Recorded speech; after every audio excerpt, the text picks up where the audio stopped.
The fall veto session is about to get underway. We'll hear from legislative leaders about what's on the table on this edition of Capitol Cast.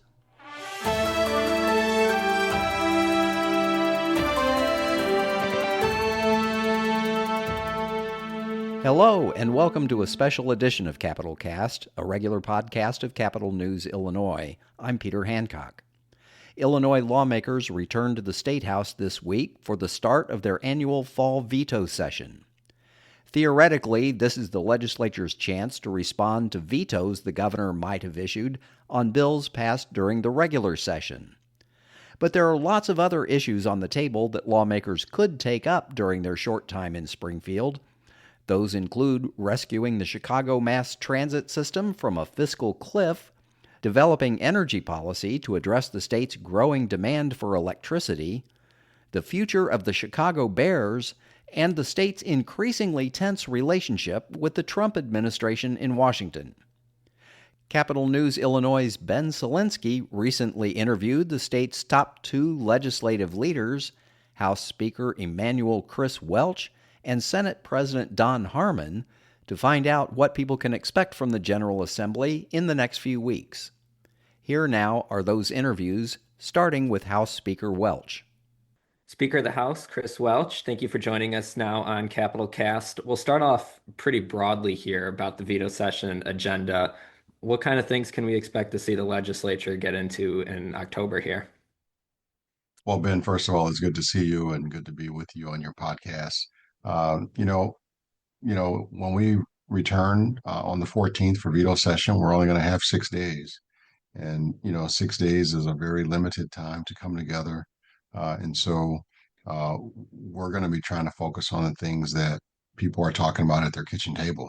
We're going to be focused on things that address cost of living issues.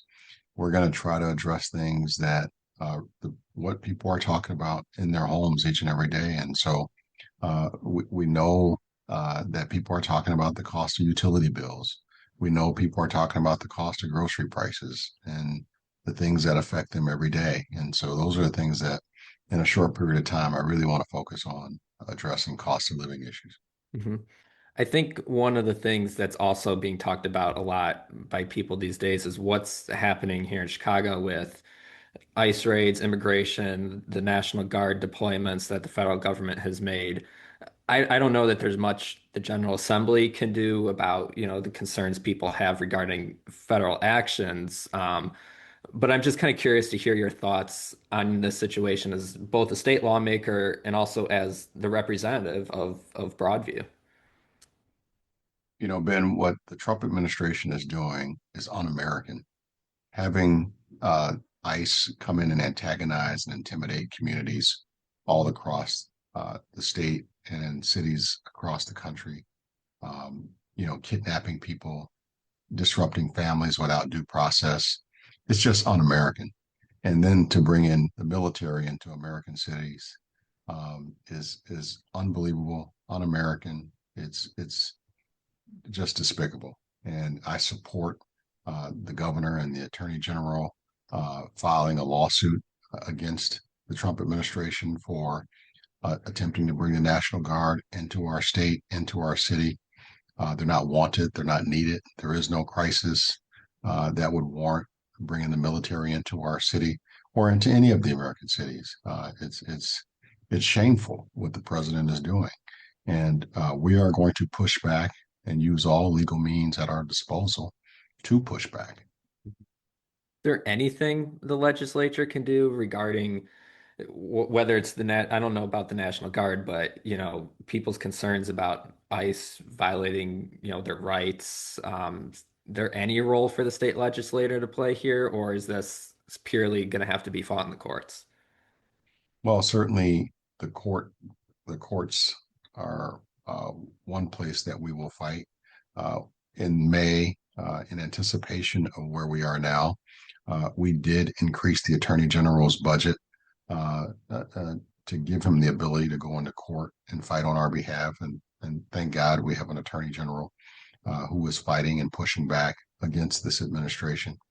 But I have my team, the lawyers in my office are researching other things that we can do We are going to be having some conversations here in the next couple of days to see if there are some things in the veto session that we can get done. We are hearing concerns as I travel the state on a listening tour. Pick a region of the state that I've been in. There's concerns about ICE, and we're hearing concerns about ICE coming into courthouses and also the territory around courthouses. We want to see if there's something we can do about that. We're hearing horror stories about ICE going into hospitals and arresting people without due process in hospitals without judicial warrants. Maybe there's some things that we can do. We just don't know quite yet. I'm waiting on lawyers to give us some final advice, and obviously I would want to talk to our caucus about things to see what we can get consensus on. But certainly ICE is an issue that's top of mind for a whole lot of people, no matter where you are across the state. Mhm. Also, on the federal front, how much are you anticipating that the legislature will do some stuff this fall to respond to the big, beautiful bill that was passed earlier in the summer, maybe on these economic issues, state government issues? There's obviously a lot in that bill that's going to affect the state, especially in the long term. How much, if anything, could be done to address some of these concerns about SNAP, healthcare benefits, and stuff like that, at least in the short term here in October? Uh, the big beautiful bill is anything but beautiful. It is a bill that hurts states all across the country, including Illinois. We have already heard that just today, the bill creates an $800 million hole in the budget that was passed in May. And that hole would only get worse if we don't address it. And so I have my team looking at some things in conjunction with the Senate and the governor's office. There's a possibility we may do something with regard to decoupling from federal laws in the veto session that we hope would minimize some of the damage that this bill is doing to states like Illinois. And so again, we're only going to be there for 6 days, but we want to look at the things that people are talking about. And that's certainly one of the issues that people are talking about. And if there is something we can do, we're going to move forward on that. Mhm. Transit reform obviously is probably the biggest thing that everyone knows is being talked about here for veto session. I guess my first question really would be, will it get done here in October? We're confident. We're very hopeful. I have a working group that's been in place for well over a year that's had their sleeves rolled up working on this issue. It's been led by my leaders, Cam Buckner and Ebadina Delgado, who have done an amazing job on it. And we're going to talk to our leadership team about it. We're going to talk to our caucus about it when we return next week. And it's my hope that we're in position to get something done before we leave the veto session. It's something that we've been working on since uh, even before we went into the spring session. And I think we've made some significant progress, and I'm hopeful that we can get something done. Mhm. Does it have to be done here in October? Obviously, there's the news from the RTA on October 3rd at their meeting that, the cliff is smaller this year because it's been able to be pushed back a few months. We won't see the full size of that fiscal cliff until 2027. Does that give you any runway that could be considered being used, to maybe consider more reforms in the spring session? Well, the House's approach the entire time has been to address reform before funding. That we knew that the process would have a lot of things shake out, and that's exactly what's happening. Because of the processes we put in place, a lot more information continues to come to light, and we're using that information in the process uh, that we have. We think we're taking a more holistic approach to this thing, and we want to put together a solution that's going to address the transit issue for years to come, not be a band-aid, and that's the approach that we're going to continue to take. I'm Mhm. hopeful that we can get something done in the veto session that will address this issue. If not in veto session, then the regular session, of course. But I'm hopeful that we can get it done here in the next couple of weeks. We know this is going to take a lot of new revenue to address. hundreds of millions of dollars, lots potentially new taxes or tax increases. Obviously, you're well aware people have affordability issues these days, but how do you convince people that any new taxes for public transit are worth it, especially if they're not people who regularly use the system? Well, as we've said all along, uh, before we ask people to do anything with regard to funding, reforms were important. And I think if you can demonstrate reforms, people would be willing to pay for that. We also are mindful of, asking folks uh, to implement broad-based taxes. We're very concerned about broad-based taxes. We are concerned about the cost of living.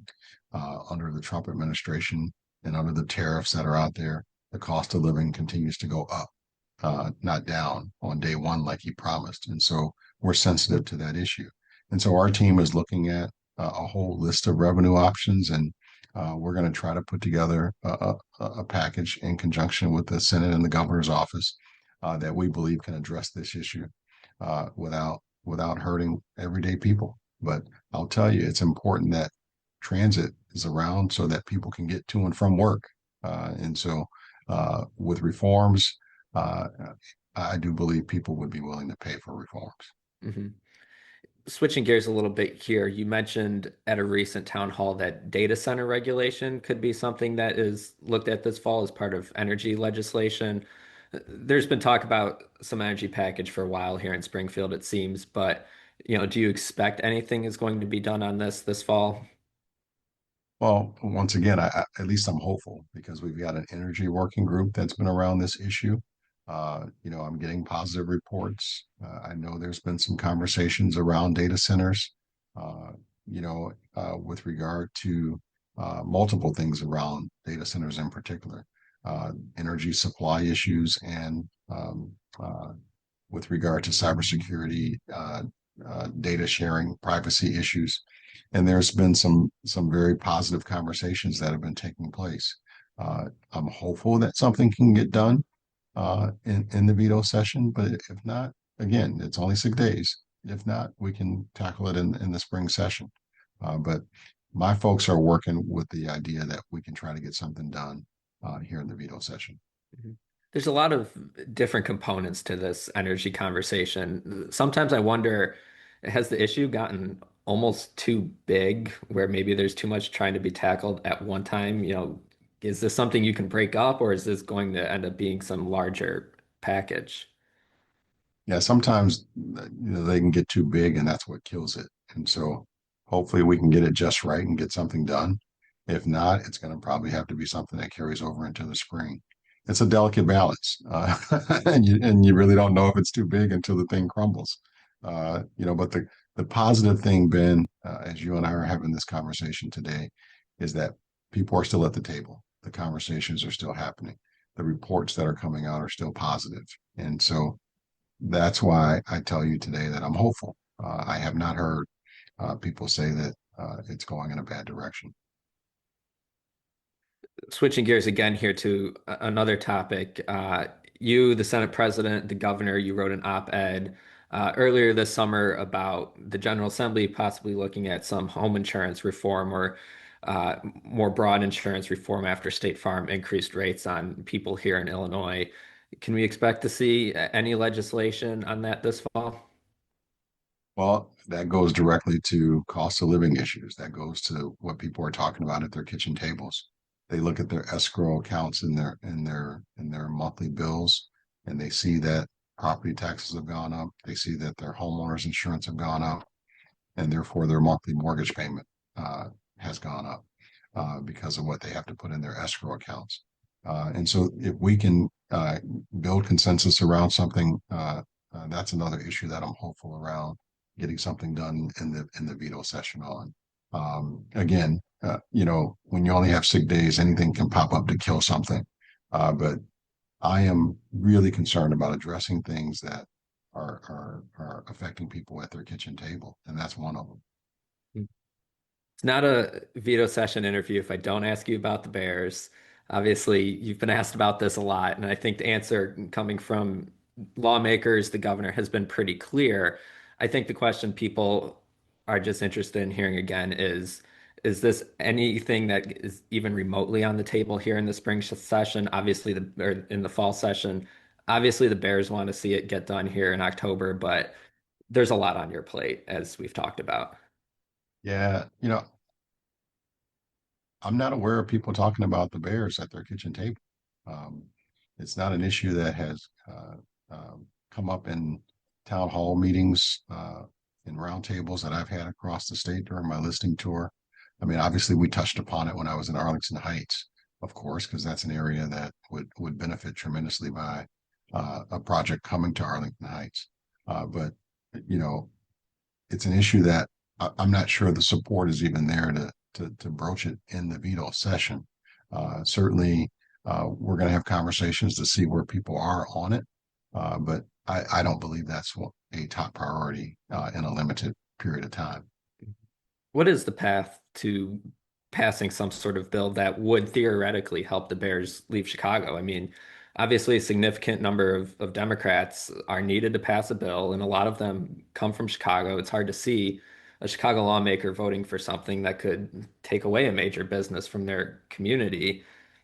How do these conversations even happen regarding Bears legislation? Well, I certainly think it would make the math easier if uh, you know the Bears can convince Chicago uh, legislators that a vote for a mega projects bill that allows them to move to Arlington Heights also benefits the city of Chicago. I know that they have been having conversations with Chicago legislators. I haven't heard the results of those conversations yet, but I know the Bears are having conversations. I know the mayors from the Northwest suburban area are also having conversations with folks and trying to explain the benefits that of the how it benefits the entire region and not Arlington Heights alone. There's several conversations that are taking place right now. Lots of groups are coming out in support of mega project development. Whether that's going to change people's minds on where they are, I don't know yet. We haven't taken the members' temperature yet, but certainly for anything to be successful, they're going to have to convince Chicago legislators that moving to Arlington Heights is also a benefit to Chicago. All right, Speaker of the House, Chris Welch, thank you so much for joining us this week. Hey, Ben, thank you for having me. Always a pleasure. That was CNI's Ben Szalinski talking with Illinois House Speaker Emanuel Chris Welch. He also spoke separately by phone with Senate President Don Harmon. Here now is that interview. Senate President Don Harmon, thank you so much for joining us today to talk about veto session. Starting off pretty broadly here, what sort of things do you expect the General Assembly to tackle this month? Well, I often remind people that the veto session is 6 days, not 6 months. And people who go in with an exaggerated sense of what we can do are most often disappointed. I think we're going to look first and foremost at the handful of vetoes from the governor, some bills that are date sensitive that may need to be acted upon by the end of the year or some other certain date in the future. Some of the issues that reached an agreement in the very closing days of the spring session, but without time to act on. That's the sort of the routine business of the veto session. Whether any of the marquee items that people are talking about reach a point where we can act, I think remains to be seen. Yeah, I did want to ask you about one of those vetoes that could come up. The governor did veto a bill that would allow the treasurer to collect money from nonprofits and put it in an investment fund and give it back, give the returns back to the nonprofits. The governor said he's worried that this will make potentially extremist organizations like the Proud Boys eligible for this because they have a nonprofit status. Does the Senate plan to take a look at this bill, override it, or maybe amend it in some way? I know we've been talking with the treasurer and his team. I don't know if he has completed a roll call of members. It was broadly supported in both chambers, but I'm sure that when two constitutional officers are at odds, people like to be cautious and know what's at stake. So we'll talk to the treasurer and see where the will of the body is. Mm-hmm. And that would start in the Senate, given that it's a Senate bill, correct? That's correct. Perfect. So one of, I think, the big things that's going to be on everyone's mind going into this session is just everything happening with the federal government. Obviously, things have really exploded here in the state since ICE started their immigration operations here at the beginning of September. Obviously, I don't know that the state really has the ability to regulate the federal government, but is there anything Senate Democrats are looking at doing as some sort of legislative response to these ICE raids that we see going on? Yes, we are looking at possible legislative action to address this, to provide some comfort and security to people living here in Illinois. But you're right, we are in uncharted waters. The system is not designed for the state to police the federal government. There are limitations on what we can do, which is frustrating, especially when it feels like the federal government is attacking Illinois, attacking Chicago, attacking the people who live here. This is so far beyond the pale, and I do hope we'll reach some consensus on what we can do credibly and with hope of it surviving court challenges. But it's going to be very difficult to do under the supremacy position of the federal government. Mm-hmm. The National Guard is obviously generally under the purview of a state's governor. Does that give you maybe any sort of leeway as far as anything the National Guard can do? Obviously, they're still, able to be federalized. We've seen them federalized for, foreign service in the war on terror and stuff like that. Is there any room, I guess, for the General Assembly of a state to weigh in onto the duties of a National Guard? I would hope so, but again, these are just questions we never thought we'd have to answer. Right. And candidly, I think we're all worried that if the governor were to call up the Guard, that the President of the United States would simply federalize them and take them out of the governor's control, which is certainly not what any of us understood the intent to be. But I don't think the president or folks in Washington are worried much about the niceties of constitutional law. Mm-hmm. Another thing I think on the federal agenda, earlier this summer we saw Trump's big bill get signed into law on the 4th of July. Obviously, this has a ton of implications for our state budget and future state policies, some of which we've started seeing early on here in some of these budget reports pointing out that some revenues coming in lower as a result of this law. Speaker Welch had told me earlier that the legislature might be looking for some ways to decouple state laws from federal laws. Any ideas on your end how that would look, and if there's anything specific that you're looking at decoupling? We've talked with the executive branch. We understand that the consequences of the federal tax bill could have profound reductions in state tax revenue as a result. We've decoupled from federal tax laws before. The goal would not be to raise anyone's taxes, but simply to maintain the status quo when we left in May. So we're looking for the expertise of the Department of Revenue to tell us what we need to do and how we need to do it. But I think there's some willingness to making sure the budget deal we arrived at in May survives federal tax law changes. Do you feel like there should have been any more caution back in May, just given the uncertainty that was already there about these things that could happen at the federal level that would impact state revenues? More caution just as far as the size of our state budget goes? I've said it 100 times, you can't predict the unpredictable. If we were sitting around navel gazing, trying to figure out what the folks in Washington might do, we still wouldn't have a budget. Mm-hmm. We did the best we could with the information that we had and passed a responsible, balanced budget. Yes, we'll likely have to tweak some of these issues around the edges, but that doesn't undermine the core of a good budget in a bad year. Mm-hmm. Other parts of the bill don't even take effect for several years. I think some of these health care cuts don't even take effect till after the 2028 election. Do you feel like there's urgency to address any of these things in the General Assembly, or is this something that you have some time to evaluate, maybe a couple of years, to see what you can do to prepare for the changes to healthcare programs, for example? Well, it appears to me that the federal government shutdown is forcing folks in Washington to reckon with this right now. And some of these cuts are in the future, but people are going to see their healthcare premiums double in the next few weeks. Millions of people across the country will be thrown off of their existing healthcare plans. Hospitals don't wait around for the law to go into effect, they plan. And I think you're going to see rural hospitals wrestling with closure. I think you'll see safety net hospitals figuring out how to survive these draconian cuts. I think even the president and some Republicans in Washington are figuring out that they better deal with this sooner rather than later because the consequences could be irreversible. Mm-hmm. Switching more back home here, public transportation is obviously, I think, the big thing everyone's talking about going into session next week.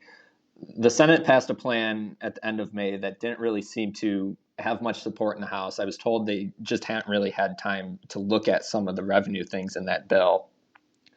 How are the two chambers getting on the same page on this issue here? I might reject some of the premises shared with you by others. The Senate passed a responsible, comprehensive, rider-focused reform package. I think there's broad agreement on the governance reforms, which are critical to improve the rider experience. I recognize the House was not at the time ready to tackle the cost of making sure we have a 21st century mass transit system across the state. But we're going to have to do that sooner or later. So very proud of the work the Senator Billy Vollum and others on our Transportation Committee did. Proud of the Senate for taking the responsible step to advance the plan. Eager for constructive criticism or counter proposals and hope that we'll get them. If the House is ready to have that conversation in the fall, we'd happily engage. If the House would like to wait until the new year, we'll roll with the punches. You had mentioned that, we're only here for 6 days and people might get disappointed because not everything is able to get done here in such a short amount of time. How optimistic are you that public transportation is going to be one of those things addressed? Neither optimistic nor pessimistic. Again, the Senate took action and passed a bill.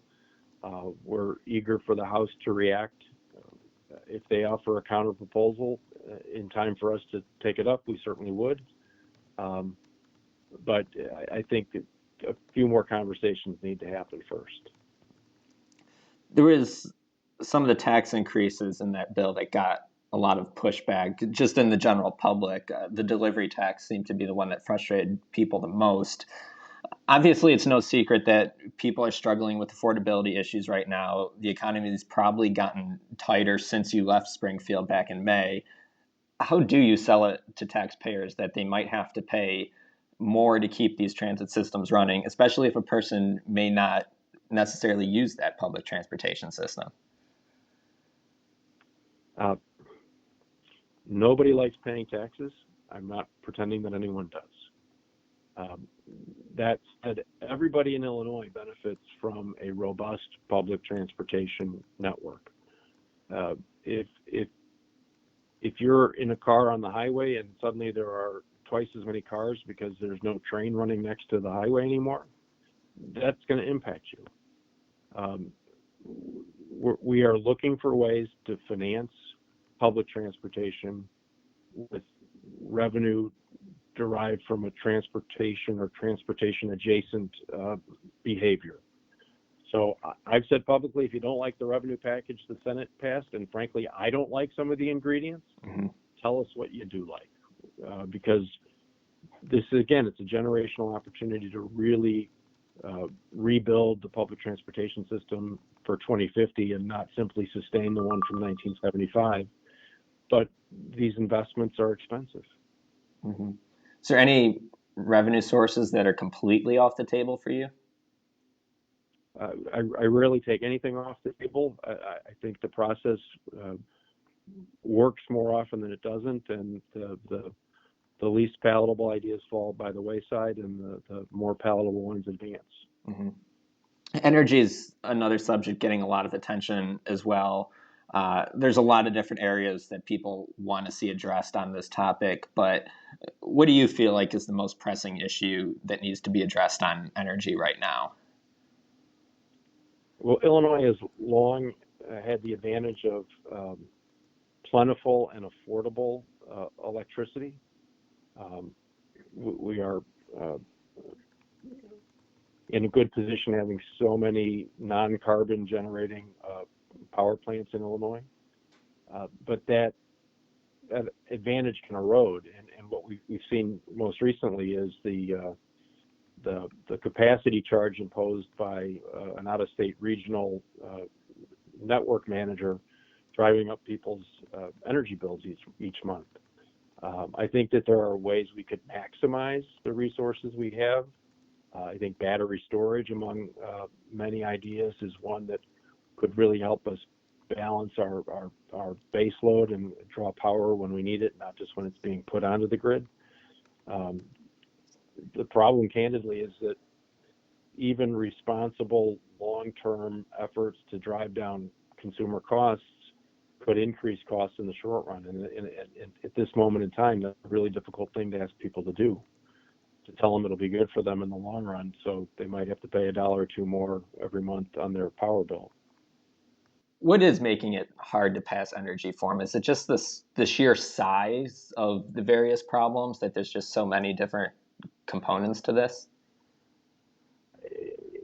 There are always competing stakeholders. Everybody would like to advance their interest and push somebody else's interest down. That's why so many of these bills are like Christmas trees and tip over under their own weight.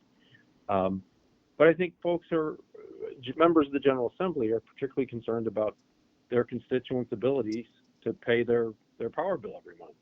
We don't want to do things that increase bills that have already been increased by forces beyond our control. But as in the past, we have made good investments with the renewable energy and energy efficiency programs that cost a little bit of money, but do drive down ratepayer bills. We just need to convince them that this is in fact something that's worth paying for. Mm-hmm. Lastly, here to wrap up, it's not a session interview if I don't ask you about the Bears Stadium. So it sounds like that's not something we're really planning to see here this fall, though. I think the veto session will be a bye week. That's probably a good way to put it. I guess, what's your message to Kevin Warren and the Bears? You know, they say there's big urgency on this because of costs. Obviously, they're going through the approval process with the Village of Arlington Heights. You know, I don't know maybe how I can evaluate the effectiveness of their lobbying effort. Maybe you can a little bit more, but you know, what do you need to hear from the Bears in order for even conversations to really happen in Springfield about anything that could potentially help them?